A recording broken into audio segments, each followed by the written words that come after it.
Hey everybody, this is Tim with Grossmaster 666. Bring a little channel update. Been off for about 3 weeks. I've been really sick and had, been working outside. It's been real hot and humid, and I was just whipped when I'd get off, and there was very little modeling done. I was able to get one project done, but it's just been you kind of hear my voice still fighting it. That humidity we have around here was just really killing me. But I'm getting back into the swing of things, and got a few things I want to bring you up to date. I was working on my Spartans, and I finally got them all based and put on the base that I really wanted to do.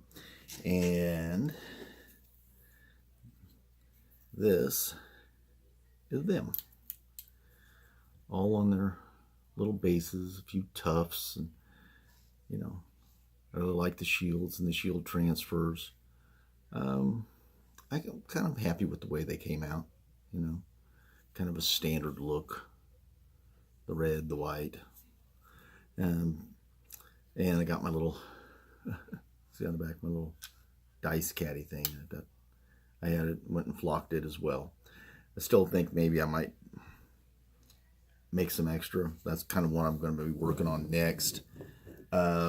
For my Greeks, I'm working on my last, I say my last unit of hoplites, but I don't know. I've kind of enjoyed painting these guys. I got like 50 more to do. I'll bring them up here. There's the ones that are just primed. Here's ones I'm getting done, getting closer. I'm trying to work out some color variations on the shields and stuff, so when I get to the transfers, they all won't look the same, because I did, in my other videos, I did a unit with white shields and a unit with blue shields, and then a standard unit with the bronze shields with the different transfers. And I kind of like the idea of some color variation off the shields and stuff. And I don't know how historically accurate it is. It could be very accurate. I've seen it both ways, so I just like the color variation in it. One thing I'm doing with these guys is I'm painting the shaft of the spear black. Again, giving it a little distinction just on the tabletop. Again, historical accuracy, don't know. And working on, like I said, some more dice caddies and stuff. Gonna get those done for each of the units, and kind of for my Persian armies to do. And I'm thinking about making them even a little bit longer, because a lot of times you need to have a marker for, whether a unit's shattered or shaken or disrupted, or depending on the gaming system, whatever the identifier is. But one of the next things I want to work on for my Greeks is my Greek cavalry. I don't have any cavalry for my Greek army yet. So I did order something the other day, and it finally came in. And I had seen these on Kent's Paint Shack. He did a unit of these, and they looked awesome. Awesome. And I couldn't help but order me some Victrix Greek Light Cavalry. Oh, they don't come in a box. Just come in a bag. Oh yeah, there we go. That out of the way. But I like the way they look. On his, you go to his channel and look at those. They look great. He takes you through the whole process, and I'm going to try not to embarrass myself by my painting of them. It's the first time I've opened up the box of the bag.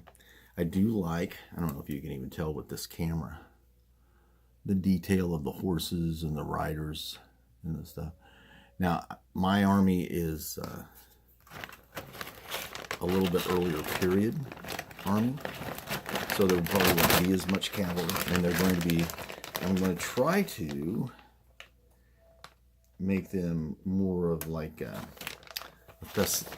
Thessalian cavalry, guys with the wide-brimmed hats and stuff like that. I've got some extra hats. Just depends on how many heads without hats Heads without hats. Oh, and or helmets, and see how many of those I've got. If not, I'll just have to use what I've got. But I can't wait to get started on them. Get this one great big unit of hoplites done, and maybe start on them. My terrain projects, boy, they have just come to a halt. There were so many things. I've been trying to get to this thing with the Pegasus, like the Pegasus Hobbies, like monastery, the ruined monastery thing.